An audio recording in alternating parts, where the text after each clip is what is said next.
Hello the world, hello the internet, hello Jason Isaacs at the back there. I'm here again, in 2 weeks, but necessity demands that I come back and I talk about strict construction, originalism and construction, loose construction. And I don't mind doing this at all because I absolutely love this. This is one of my favorite subjects, as those of you who've been unfortunate enough to sit through one of my lessons will know.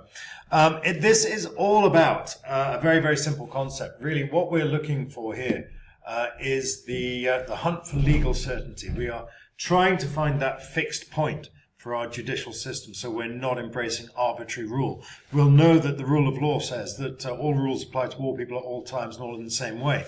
And if things are not applying in the same way, then essentially what you're looking at is arbitrary government. And if you are not applying things in the same way, then you obviously haven't got a legal fixed point.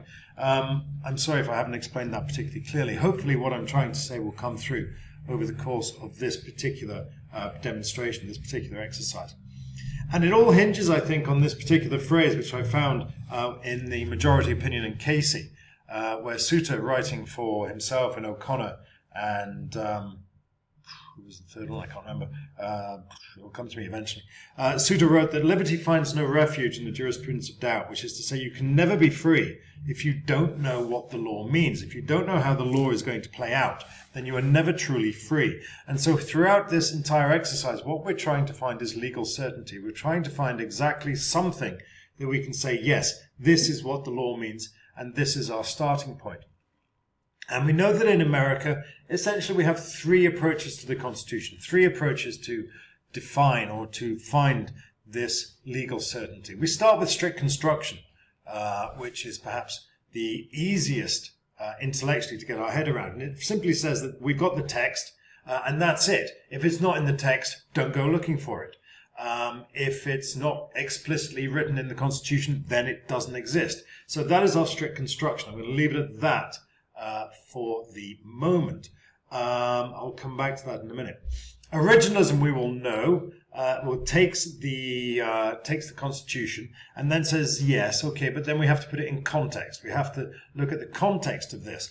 And when we do that, we find that there are essentially rights not easily identifiable in the Constitution. In Palco, they talked about rights implicit in the concept of ordered liberty. And of course, in Moore versus Cleveland, they talked about rights deeply rooted in the nation's history and tradition. And Griswold went further, and Griswold said that if we take all of the other rights, the first, the second, the third, the fifth, and the 14th in particular, then we can say that there is a penumbra cast by these, that if we put all of these together, we might find an implicit, if not explicit, right to privacy. And the sort of litmus test on this is if you were to turn around to the Founding Fathers and say, well, how would you feel about a right to privacy? They would smack their foreheads and say, oh, yes, yeah, we should have put that one in. That's a good point. So that is consistent with the intent of the Founding Fathers. If you challenge them on privacy, then they would say, yeah, okay, that's fine. If you went a little bit further and said, okay, well, what about gay sex, as they did in Bowers versus Hardwick, they would say, no, you're going too far there. The Founding Fathers were not particularly interested in giving a green light to gay sex, but that begs all sorts of questions about how they would know that, and I'm getting ahead of myself. So let's go back. So we're back in the world of the actual presentation. We have looked at legal certainty as demonstrated by strict construction. We've looked at this. Now let's look at loose construction. And with loose construction, we have the Constitution. Yes, that is the starting point. But what we do is we say, well, we can stretch that. We're going to stretch that, and instead we're going to have a living or an evolving Constitution, or a set of constitutional principles that we can stretch to fit the needs of the particular time. So it's a much looser, much more expansive approach to the Constitution, much less dogmatic. This is the word I use all the time when we come up here. That is a dogmatic approach to the text. The whole text, and nothing but the text. This one here is more expansive, and this one here is the most expansive, clearly, which is why it fills up most of the screen. Now, I think the easiest way to go into this is to look at it through the context of the first and second windows, by which, of course, I mean the First Amendment and the Second Amendment.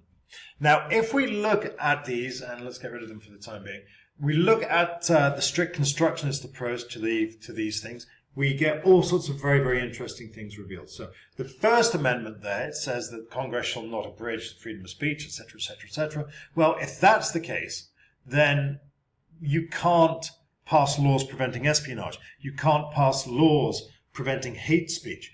And memorably, you can't pass a law that says it's wrong to stand up in the middle of a crowded theatre and shout fire where there is no fire, thereby causing panic. All of those rules would be essentially ruled out by a strict constructionist approach to the First Amendment that says that freedom of speech shall not be infringed. There are reasonable infringements to the freedom of speech, and that is what leads us on essentially to originalism. But again, I'm getting ahead of myself. The strict text as dogma, if we're going to turn around and say that there are no limits we can impose on free speech, then we're going to put ourselves in a very, very difficult position. We can't stop people selling secrets to foreign powers. We can't stop people inciting hatred. And we can't stop people standing up in the middle of a crowded theatre and shouting fire where there is none, thereby causing panic. So essentially it's an absurd position. Or an unreasonable position. Perhaps I've been a little harsh. It's an unreasonable position. But we get a bigger issue when we come across and we look at the Second Amendment. Now, the Second Amendment says, a well-regulated militia being essential to the security of the free state, the right of the people to keep and bear arms shall not be infringed. Well, how on earth can you have a well-regulated militia without abridging the freedom of speech? This is inconsistent and it is untenable. And there are other examples of this, but this is perhaps the clearest one. The Constitution is not a perfect document, and if you approach it as dogma, all that does is it puts unreasonable boundaries, unreasonable expectations on it. And we'll come to what Scalia thinks of this or thought of this later. But essentially, because the Constitution is not perfect, putting it, or a strict construction approach to it, is making expectations of it that it simply can't deliver. And so strict construction, simply by looking at the First and Second Amendment, reveals itself as being largely absurd and equally untenable. So let's have a look at originalism. Let's have a look at the text plus the intent. Well, if we look at the First Amendment through that process, then it's a reasonable approach. As we said earlier, Mr. Holmes, Justice Holmes said, the most stringent protection of free speech would not protect a man falsely shouting fire in a theatre and causing panic. So we can look at the actual words of the text and then say, well, what would be reasonable here? And so we can pass laws that prevent hate speech. We can pass laws that prevent the creation of panic where there is no panic, or there is no need, for panic. And we can pass laws that prevent people selling secrets to hostile foreign powers.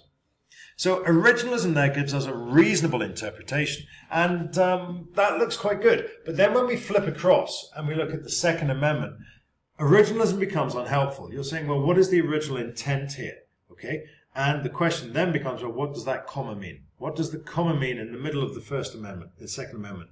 The right, a well-regulated militia being essential to the security of the free state or necessary to the security of the free state, the right of the people to keep and bear arms shall not be infringed. Now, is that a conditional or a prefatory first clause? Does that first clause matter? Are you allowed to bear arms if and only if you are a member of a militia? If you're not in that militia, then are you still allowed to bear arms? The short answer is we don't know what is meant here. We can look through the accompanying text and we find debates either way. But again, we come back to that critical decision, that the critical observation that the Constitution is not a perfect document. Now look, I'm not slagging off the Constitution here. The Constitution is a work of genius, but it was also the work of men in a rush and men seeking to compromise ideas. And it's worth pointing out again that it was men. There were no women there, at least not in the drafting sense. But the critical thing here is that the Constitution was a bodge job. And I think if we approach it from that position, then we can say, look, we're allowed to change it. We're allowed to amend the Constitution because, they were in a rush to get this out and they had to try to reconcile the interests of the Republicans with the interests of the Federalists, and that meant that there are contradictions and compromises and budgets all the way through it. And we find that, I think, in the Second Amendment. Is the first clause of the Second Amendment material, or is it really just prefatory, as was decided in DC versus Heller? And again, here we can't find out what the original intent is. And so a recourse to original intent, I think the Second Amendment shows, can occasionally be unhelpful. So what about loose construction? Well, loose construction basically says whatever goes. As long as it's not explicitly excluded by the Constitution, then perhaps we can stretch the Constitution to fit using the due process clause, the substantive due process clause, and of course the evolving standards of decency. Now, the big question there is one of accountability. What does this mean for accountability? And we'll come to that later. But both in terms of the First Amendment and in terms of the Second Amendment, the living constitution approach, the loose construction approach, provides a working compromise. The Constitution, if we can stretch the Constitution to fit, then we should stretch the Constitution to fit, because otherwise we might be making demands of it that it simply cannot meet. If we flip across, just before we flip across and look at our general conclusions, let's make some general observations, because these become important later. The first thing to note is that there's no obviously right approach to the Constitution. The Constitution didn't come with a book of instructions saying, oh yeah, well, you have to look at this as dogma, or, you know, we were in a bit of a rush and you're allowed to sort of bodge and stretch it. And I haven't even mentioned the Ninth Amendment. That was remiss of me. I should have done so. But there's no obviously right approach to the Constitution. It doesn't come with instructions. So you can't say that loose constructionism is wrong, or originalism is right, or whatever. Anyway, all of that, there is no definitive answer to any of that. And so whichever position you take is itself a political position.